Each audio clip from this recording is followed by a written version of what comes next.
Alhamdulillahi Rabbil Alamin. Wassalatu wassalamu ala ashrafil anbiya'i wal mursalin wa ala alihi wa ashabihi ajma'in. Allahumma rabbi shrah li sadri wa yassir li amri wahlul 'uqdatam min lisani yafqahu qawli. Wa la hawla wa la quwwata illa billahil 'aliyyil 'azim. Allahumma la sahla illa ma ja'altahu sahla wa anta taj'alul huzna in syi'ta sahla. Rabbi yassir wa la tu'assir wa atmim bil khair, amma ba'd.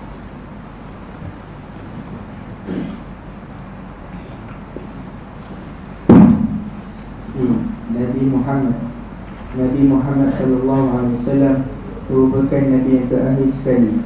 Perjuangan yang dihadapi baginda bermula daripada kota Mekah hingga ke kota Madinah. Sejarah lengkap perjuangan baginda boleh dilihat dalam buku-buku sirah. Okey, nabi yang terakhir iaitu Nabi Muhammad sallallahu alaihi wasallam. Dan dia juga adalah merupakan, selain daripada nabi yang terakhir, dia merupakan penghulu, ketua kepada ulul azmi, iaitu para nabi yang banyak menerima dugaan cobaan daripada Allah Subhanahu Wa Taala apabila mereka menyampaikan agama Islam, mengajak masyarakat supaya beriman. Jadi ujian yang dihadapi bermula ketika Rasulullah menyebarkan agama Islam di Mekah Al-Mukarramah selama berapa tahun? 13 tahun. Berbagai-bagai dugaan cabaran yang dihadapi oleh Nabi dalam keadaan semua orang tak kenal Allah Ta'ala. Mula-mula Nabi seorang je Islam. Dia seorang je Islam. Macam mana bermula daripada seorang lah, dia dapat mengembang sedikit demi sedikit orang memeluk agama Islam, hasil daripada ketekunan dan kesungguhan daripada Nabi. Sebab bukan senang nak merungkaikan keyakinan, kepercayaan yang ada dalam hati manusia bahawa berhala bukan Tuhan. Allah Ta'ala ya Tuhan yang Maha Esa. Tadi saya tengok satu video daripada orang Buddha di Thailand. Dia percaya Allah tu Esa. Dia baca ayat Quran, di antara ayat yang dia baca, qul huwallahu ahad, Allahus samad, lam yalid wa lam yulad wa lam yakul lahu kufuwan ahad. Macam mana ayat tu dia boleh ingat, dia boleh terjemah dengan baik, tetapi dia Buddha, jadi kafir. Sebab dia kata Tuhan ni satu je, Allah. Yang demo duk sembah selama ni itu bukan Tuhan. Berhala tu sebagai suatu wasilah. Wasilah perantaraan nak bawa pahala kepada Tuhan. Kami pun tahu berhala itu bukan Tuhan. Tengok. Kita tengok dalam isu ni, dalam masalah ni, bab ini, keyakinan orang kafir di Mekah sebagaimana Buddha tadi sama. Sebuah tokoh itu bukan Tuhan, sebagai perantaraan, wasilah. Mereka juga yakin kepada Tuhan. Itu sebab tu ada isu-isu yang kita sebut berkaitan dengan tawasul kepada kubur, kepada wali, kepada pokok kan. Sebelum ni dah kita bahas panjang. Kalau kita sembah, kita minta kepada wali, kepada kubur, kepada pokok. Tetapi hakikatnya kita tahu Allah Ta'ala sahaja yang memperkenankan, yang memakbulkan doa. Ini wasilah sahaja. Pokok, wali, kubur ni perantaraan sahaja. Ada beza tak dengan Buddha ni tadi, dengan musyrikin Mekah? Sebab bila Nabi bertanya kepada penduduk Mekah, kenapa sembah berhala? La na'buduhum illa liyuqarribuna ila Allahi zulfa. Kami tidak menyembah mereka melainkan untuk mendekatkan diri kami kepada Allah dengan sedekat-dekatnya. Maksudnya, untuk mendekatkan diri kami kepada Allah, kami gunakan perantaraan tokong, berhala, tokong dan sebagainya ni. Kayu-kayu, batu-batu yang kami buat. Demo bukan Tuhan pun. Saya tengok sama dengan Buddha yang saya tengok video tadi. Sama isunya orang yang duk bertawasul dengan kubur, wali, pokok kayu. Kami pun tahu pokok ni tak boleh memberi bekas, dan mereka menganggap itu tidak syirik sebab ada pandangan, dikatakan ada pandangan, dibuka ruang untuk manusia berlaku syirik. Dalam bab yang lain, tak boleh langsung kok ada meh ni mirip-mirip. Kok Menyamakan Allah Ta'ala dengan baharu. Contohnya bila kita kata Allah Ta'ala tu berada di atas daripada arash, itu memang ayat Quran, banyak ayat Quran, beberapa ayat Quran dan juga hadis Nabi terang. Oh, tak boleh. Bila kata Allah Ta'ala atas arash ni, kita menempatkan Allah, kita menjihahkan Allah, kita menyamakan Allah Ta'ala dengan baharu. Sebab baharu memiliki tempat, mempunyai tempat, memerlukan tempat. Allah Ta'ala seolah-olah memerlukan tempat, sedangkan Allah wallahu ghaniyun 'anil alamin. Allah Ta'ala terkaya daripada sekalian alam. Terkaya di sini maknanya tidak berhajat. Tang tu mereka tak buku ruang langsung, jadi ketat.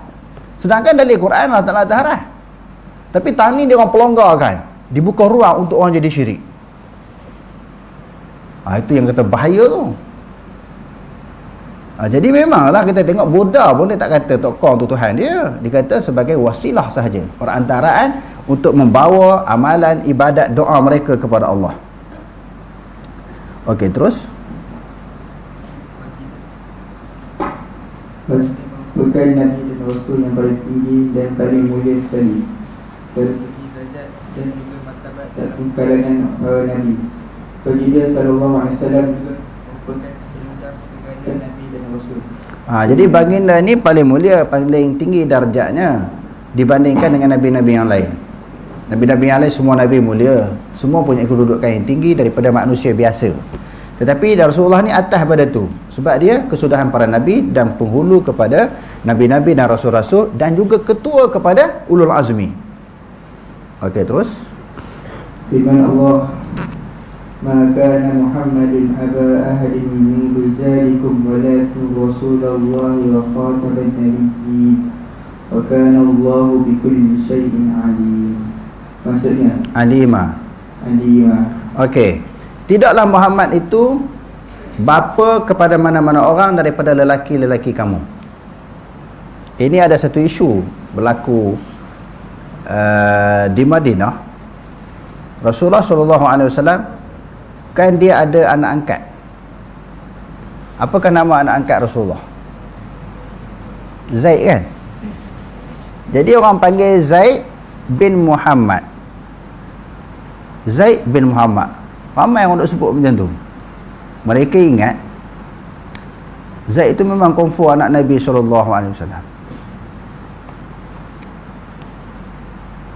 Jadi Allah Ta'ala ajar orang beriman pada ketika itu yang terdiri daripada para sahabat, ud'uhum li'abaihim, serulah mereka, panggillah mereka dengan nama-nama bapa mereka. Okey, Zaid tadi ayah dia nama apa? Harithah. Sebutlah Zaid bin Harithah, bukan Zaid bin Muhammad. Jadi susah juga Rasulullah nak terang untuk orang nak lekat, orang nak faham dan orang nak amalkan. Jadi payah. Lalu Allah Subhanahu Wa Ta'ala takdirkan bila Zaid bin Harithah dia berkahwin dengan siapa? Kahwin dengan siapa? Balik ni sebelum tidur baca surah Al-Ahzab. Zainab. Satu-satunya nama sahabat yang Allah Ta'ala sebut dalam Quran dan sahabiah yang Allah Ta'ala sebut dalam Quran adalah Zaid. Yang keduanya Zainab. Zainab ni sahabat daripada kalangan perempuan yang disebut sahabiah. Sehebat-hebat Abu Bakar ni, Abu Bakar paling hebat kalau kita baca dalam Al-Quran sendiri. Yang keduanya di dalam kitab hadis, di dalam bab manaqibus sahabah, kelebihan-kelebihan para sahabat. Dan Abu Bakar dilantik menjadi khalifah setelah Rasulullah wafat. Lepas tu diikuti dengan Umar, Uthman, Ali. Jadi sepakat ahli sunnah wal jamaah, Abu Bakar sahabat paling baik, paling mulia kedudukan di sisi Allah. Sebab di antara sebab yang banyak itu, di antara sebabnya Rasulullah wafat, Allah lantik Abu Bakar. Yang kedua, masa Rasulullah SAW sakit ternak, tak mampu nak jadi imam, Rasulullah suruh Abu Bakar jadi imam. Sedangkan dalam waktu yang sama, dalam keadaan yang sama, ada seseorang sahabat yang qari, fasih membaca Al-Quran, lebih fasih daripada Abu Bakar. Ubay bin Ka'b, yang disebut dalam hadis dia adalah aqra'uhum, orang yang paling tepat bacaan dia, paling baik baca Al-Quran. Rasulullah tak lantik Ubay. Itu yang kita dah belajar hadis tu kan. Aqra'uhum tu apa maksud? Khilaf ulama. Sebahagian ulama tahu paling hafal Quran, paling betul bacaan tajwid dia. Sebahagian ulama kata aqra'uhum orang yang paling faham tentang isi kandung Al-Quran. Kalau dalam isu ni Abu Bakar boleh faham. Sebab itu Imam Bukhari dia meletakkan satu tajuk di dalam Kitabul Ilmi, Ahlul Ilmi wal Fadli ahaqqu bi imamah. Ahlul Ilmi wal Fadli ahaqqu bil imamah. Orang yang berilmu dan orang yang mempunyai jawatan yang tinggi di dalam masyarakat, dialah lebih berhak. Abu Bakar adalah pemimpin masyarakat.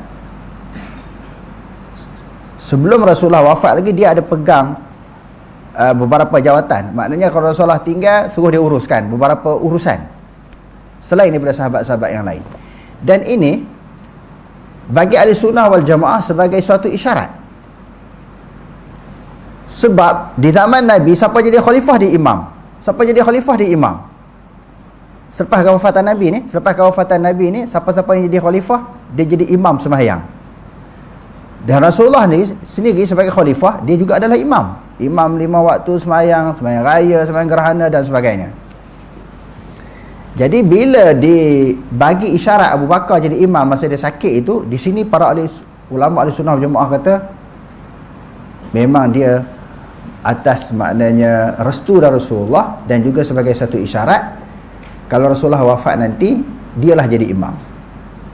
Menjadi imam kepada negara dan juga menjadi imam di dalam sembahyang. Okey, kita dah lari jauh sikit. Yang nak dimaksudkan di sini, sehebat-hebat Abu Bakar, Allah Ta'ala tak sebut nama dalam Quran. Itu isunya. Allah Ta'ala hanya menyebut dengan dhamir. Dhamir ni apa dia? Ganti nama. Hebat dah Abu Bakar tu, dimuliakan oleh Allah Ta'ala, dimuliakan oleh Nabi, disanjung oleh Nabi. Kira nak bersahabat pun pergi ke hijrah ke Madinah tu tak bawa orang lain. Serapat-rapat orang lain, rapat lagi Nabi dengan Abu Bakar. Kenal sebelum masuk Islam lagi. Abu Bakar ini tidak sebagaimana sahabat-sahabat yang lain. Dia dengar saja Rasulullah ni diutus jadi seorang rasul, tak payah offer ajak dia masuk Islam, dia pergi masuk sendiri. Terlalu rapat Abu Bakar dengan Rasulullah. Apa sahaja yang keluar daripada mulut Rasulullah ni tanpa bantahan, tak petikai langsung. Di antaranya dalam isu Isra Mi'raj. Orang dah cerita dah, bising dah kan, Rasulullah naik ke langit bertemu dengan Allah Ta'ala. Rasulullah dia tak dapat maklumat ni daripada mulut Rasulullah sendiri. Lepas tu akhirnya tanya Rasulullah, betul ke? Rasulullah kata betul. Sebelum tu dia dah kata dah, orang cerita dengan dia, cuba nak mempengaruhi dia supaya hilang keyakinan terhadap Rasulullah. Bila Rasulullah, Abu Bakar tak percaya, orang lain akan lagi-lagi tak percaya. Sebab dia sangat rapat. Betul ke? Rasul Abu Bakar tanya orang lain, Muhammad kata dia naik ke langit. Orang kata, betul dia kata. Lebih pada tu kau percaya. Itu yang bagi Siddiq, Abu Bakar As-Siddiq. Lalu bila dia dapat maklumat Rasulullah menyebarkan agama Islam, dia masuk Islam. Allah Ta'ala sebut izhuma fil ghari idh yaqulu li sahibihi la tahzan innallaha ma'ana. Izhuma, ketika mereka berdua, Rasulullah dan Abu Bakar, tak sebut nama. Tadi kita nak sebut apa tadi? Tetapi ada sahabat yang Allah Ta'ala sebut nama, Zaid dan juga Zainab, di dalam surah Al-Ahzab. Di dalam surah Al-Ahzab. Okey. Bila ditakdirkan Zaid dia kahwin dengan Zainab, lalu berlaku perceraian, perpisahan antara Zaid dengan Zainab. Allah Ta'ala perintahkan Rasulullah kahwin pula dengan Zainab. Masa tu Allah Ta'ala nak bagi ilmu. Kalau yang tadi cerita ud'uhum li abaihim, suruhlah manusia, suruhlah panggillah orang dengan nama bapa-bapa mereka, tak apa kesan sangat. Sebab orang masih lagi menganggap Muhammad itu bapa kepada Zaid. Bila Rasulullah berkahwin dengan janda Zaid, di sini jelas. Kalau sebab dalam hukum syarak, hukum fiqh, seorang lelaki dia tak boleh kahwin dengan menantu dia walaupun telah berpisah. Sampai bila? Sampai bila-bila, sampai kiamat. Bila Rasulullah berkahwin dengan janda kepada Zaid menunjukkan Zaid bukan anak Rasulullah. Baru orang faham. Oh begitu. Jadi jelas mula-mula bising juga penduduk-penduduk Madinah ni, orang kata tergamak boleh Muhammad ni berkahwin dengan bekas menantu dia. Bila cek-cek balik, Zaid bukan anak Rasulullah, maka Zainab bukan menantu Rasulullah. Dia kata bukanlah Muhammad itu bapa seseorang daripada lelaki kamu, walakin Rasulullah, dia adalah Rasulullah dan kesudahan para nabi. Wa kana Allahu bikulli syai'in alima, dan adalah Allah Ta'ala itu dengan setiap sesuatu itu maha mengetahui. Okey, terus. Maksudnya, kalau Nabi Muhammad itu dengan sebab ada anak angkatnya menjadi bapa yang sebenar bagi seorang lelaki kamu, tetapi ia adalah Rasulullah dan kesudahan segala nabi-nabi. Dan ingatlah, Allah adalah maha mengetahui akan tiap-tiap sesuatu. Tugas para Rasul. Okey, bila Allah Subhanahu Wa Taala mengutuskan rasul, apa tugas, apa kerja, apa peranan mereka? Para Rasul adalah perantara antara Allah Subhanahu Wa Taala dengan para makhluknya. Okey, rasul ini tugas dia merupakan perantaraan antara Allah dengan makhluk, yakni dengan manusia. Allah Subhanahu Wa Taala yang maha agung, maha berkuasa ini, dia tak akan nak direct jumpa orang, ajak semayang, puasa, zakat, haji, tak macam tu. Mesti ada wakil. Macam sebuah kerajaan, pemerintahan, raja ke Perdana Menteri, dia nak sampaikan satu arahan, mesti ada kaki tangan dia, orang bawah dia. Ada jabatan-jabatan dia, sama ada Perdana Menteri ke, Menteri Besar ke, hatta wakil rakyat ke, ketua kampung ke, mesti dia ada orang bawahan dia. Itu manusia. Allah Ta'ala atas sifat dia yang maha berkuasa, dia kena ada wakil, iaitu para nabi dan para rasul, yakni para rasul untuk menyampaikan segala maklumat daripada Allah kepada makhluk, yakni kepada manusia. Okay, terus. Mereka melakukan tugas yang paling penting dalam kalangan masyarakat manusia.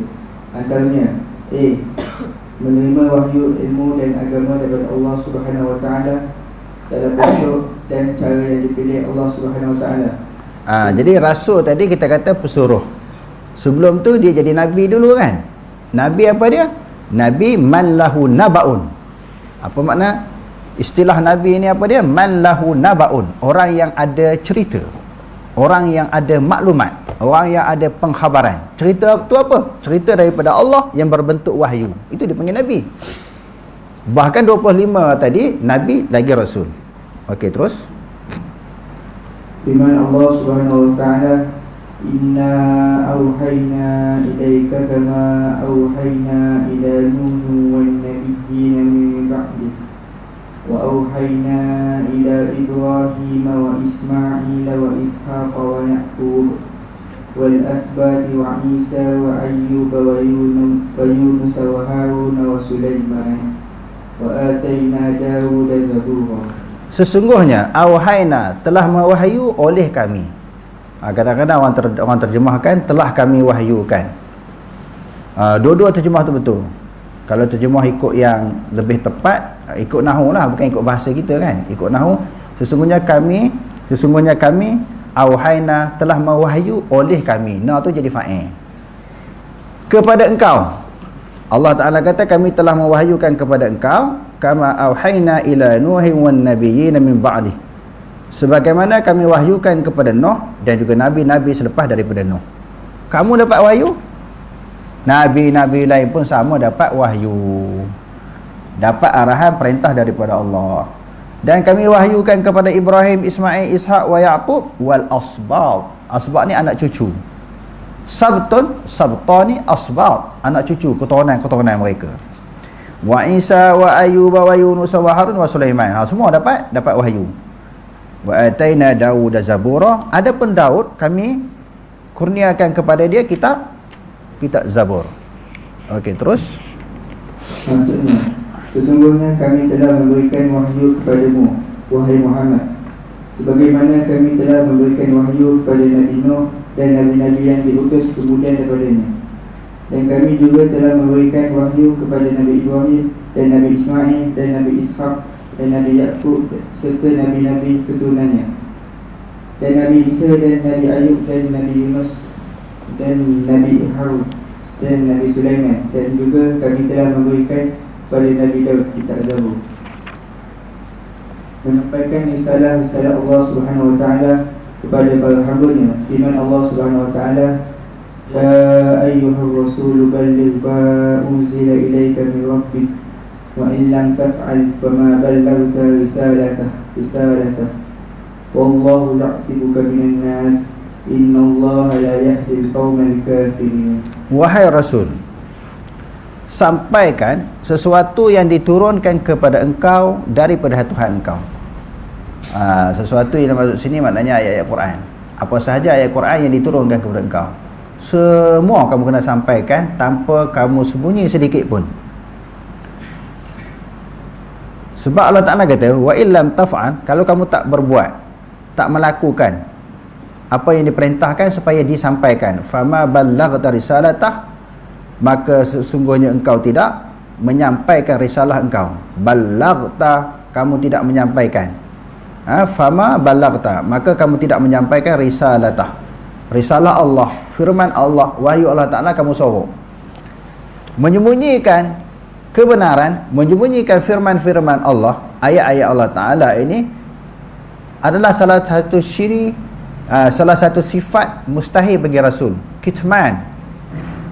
Salah satu sifat yang mustahil bagi Rasul, kitman, menyembunyikan apa yang diwahyukan oleh Allah kepada mereka. Wallahu ya'simuka minan nas, dan Allah Ta'ala memelihara engkau daripada manusia. Walaupun manusia berusaha mengganggu gugat Nabi, nak membunuh Nabi, menghalang Nabi, tapi tetap risalah yang disampaikan, dakwah yang dibawa oleh Nabi sampai kepada penghujungnya, sampai kepada kesudahannya, sehinggalah Islam itu dapat disempurnakan. Halangan sebelum nak sampai 23 tahun tu, halangan demi halangan, tentangan demi tentangan yang dilakukan oleh kaum dia, bermula daripada Mekah sampai ke Madinah, semua Allah Ta'ala halang usaha-usaha jahat yang dilakukan oleh orang kafir, sehinggalah Islam itu sempurna, lengkap, diturunkan 30 juzuk ayat Quran. Al-yawma akmaltu lakum dinakum wa atmamtu alaikum ni'mati wa raditu lakumul Islam madinah. Innallaha la yahdil qaumal kafirin, sesungguhnya Allah Subhanahu wa Ta'ala tidak memberi petunjuk kepada orang-orang kafir. Okey, terus. Maksudnya, wahai Rasulullah, sampaikanlah apa yang telah diturunkan kepadamu daripada Tuhanmu, dan jika engkau tidak melakukannya dengan menyampaikan semuanya, maka bermakna tiadalah engkau menyampaikan perutusannya, dan Allah jugalah akan memeliharamu dan dari kejahatan manusia. Sesungguhnya Allah tidak memberi hidayah petunjuk kepada kaum yang kafir. Mengulas tentang kitab-kitab Allah Subhanahu Wa Ta'ala dan menerangkannya kepada manusia, perkara yang tidak jelas kepada mereka berkaitan dengan kitab-kitab Allah tersebut. Okey. Selain tugas Rasul ini, yang ketiga, selain daripada dia membaca wahyu-wahyu Allah, firman-firman Allah Ta'ala tu, bila Allah Ta'ala melalui malaikat Jibril bawa kepada Nabi, lalu diperintahkan Nabi sampaikan, baca kepada manusia. Bukan itu sahaja tugas Rasul, termasuklah Nabi Muhammad SAW bahkan mensyarahkan, mentafsirkan, menghuraikan apa yang ada dalam Quran. Kerana ada di kalangan ayat-ayat Quran itu tak dapat difahami oleh para sahabat, Nabi yang tukang syarah. Nabi yang tukang syarah. Contohnya Allah Ta'ala turun ayat apa? Ayat yang berkaitan dengan ghibah. Ya ayyuhalladzina amanu ijtanibuhu katsiran minadh-dhann inna ba'dhanna ismun, sampai kepada ayat wala yaghtab ba'dukum ba'dha ayuhibbu an ya'kula lahma akhihi maitan fakarihtumuh. Adakah kamu suka makan daging saudara kamu yang telah mati? Itu kesan daripada ghibah. Maknanya ghibah ni makan, kesalahan dia macam makan daging saudara yang telah mati. Lepas tu Nabi tanya, kamu tahu tak atadru ma makna al-ghibah? Sampai dah. Apa yang Allah Ta'ala suruh sampai, memang sampai. Semua ayat disampaikan. Lalu sahabat kata wallahu wa rasuluhu a'lam, kami tak tahu apa makna ghibah. Lalu Nabi kata antazkura akhaka bima yakrah. Kamu sebut tentang kelemahan saudara kamu sesuatu yang dia tak suka. Maknanya selain daripada dibaca Quran, dihurai apa makna Quran, apa makna isi yang terkandung dalam Quran, makna ghibah dan sebagainya. Itu berkaitan dengan masalah-masalah fiqh, hukum hakam yang berkaitan dengan halal, haram, boleh, tak boleh. Adapun tentang akidah, tentang keimanan, kepercayaan, yang tu sahabat tak tanya. Yang tu tak tanya. Tanya buat fiqh tak faham, lalu dihuraikan Rasulullah. Kerana akidah ni, sebab dia melibatkan perkara yang ghaib. Apa sahaja yang disampaikan daripada Allah turun kepada Nabi, itulah yang Nabi sampaikan kepada para sahabat. Sahabat tak tanya. Contohnya istawa, ma makna istawa, tak ada tanya. Jadi istawa tak tanya, masalah ya tak tanya, ain tak tanya, mata, wajah pun tak tanya. Macam mana? Sebagaimana yang disebut, segitulah yang dipegang. Adapun apa yang dihuraikan oleh Rasulullah berkaitan dengan fiqh, sam'iyat, perkara-perkara akidah, perkara-perkara yang sam'iyat yang didengar dari Quran hadis ni, beriman sahaja. Mereka beriman sahaja. Okey, terus di mana Allah Subhanahu wa taala bil bayyinati waz zubur wa anzalna ilayka dzikra litubayyana lin-nasi ma nuzila ilayhim wa la'allahum yatafakkarun. Maksudnya, kami utus rasul-rasul itu membawa keterangan yang jelas nyata yang membuktikan kebenaran mereka dan kitab-kitab suci yang menjadi panduan. Dan kami pula turunkan kepadamu, wahai Muhammad, Al-Quran yang memberi peringatan supaya engkau menerangkan kepada umat manusia akan apa yang telah diturunkan kepada mereka dan supaya mereka memilikinya. Okey. Wa anzalna ilaika zikra. Telah menurun oleh kami kepada engkau zikra. Quran ini ada dalam Quran ada beberapa istilah, nama yang diberi oleh Allah Ta'ala kepada Al-Quran. Al-Quran pun ada sebut kan, ataupun disebut sebagai kitab. Perkataan Quran pun dalam Quran, perkataan kitab pun ada. Zalikal kitabu la raiba fihi, itu kitab. Selain daripada itu, Furqan, Allah Ta'ala menyebut kitab Al-Quran itu dengan Furqan. Syahrul Ramadan alladhi unzila fihi al-Quran hudan lin-nasi wa bayyinatin minal huda. Tahu mana ayat Furqan tu? Ada ayat Furqan kan? Selepas pada tu ada Furqan kan? Maknanya Furqan di situ menunjukkan apa dia? Membezakan hak dengan batin. Yang keduanya, yang ketiganya ataupun yang keempat disebut dengan zikra. Inna nahnu nazzalna zikra wa inna lahu lahafizun. Quran itu juga disebut sebagai zikra. Dalam ayat ini Allah Ta'ala kata, setelah diturunkan Al-Quran, wa anzalna ilaika zikra litubayyina lin-nas. Kami telah menurunkan kepada engkau itu zikra, Quran, untuk engkau hurai bagi manusia. Sebab itu berulang kali kita sebut bahawa tanpa hadis kita tak boleh beramal dengan Quran. Tanpa hadis, huraian daripada Nabi SAW, kita tidak boleh beramal dengan Quran. Contohnya, Allah suruh semayang 5 waktu. Allah Ta'ala suruh semayang, tapi tang semayang 5 waktu disebut dalam hadis. Dalam Quran suruh semayang je, 5 waktu tak sebut. Masuk waktu 5 semayang, subuh, zuhur, asar, maghrib, isya. Quran tak disebut waktu semayang dalam Quran, disebut dalam hadis. Kutiba alaikumusiyam, diwajibkan kepada kamu berpuasa. Bulan apa kita nak kena puasa? Tu tak kira lagi. Batal puasa, perkara yang batal puasa macam mana, sunat-sunat puasa, sunat-sunat ketika kita berpuasa, apa yang perlu dilakukan, syarat sah batal haji umrah, tak disebut dalam Quran. Jadi sebab itu litubayyana linnas, peranan Rasul ini menghuraikan apa yang ada dalam Quran, mensyarahkan apa yang ada dalam Quran. Sebab itu dua tak boleh lari, ati'ullaha wa ati'ur rasul. Taatlah kamu kepada Allah, taatlah kamu kepada Rasul. Wallahu alam, aqulu qawli hadza wa astaghfirullah al-azim li wa lakum. Wassalamu alaikum warahmatullahi taala wabarakatuh.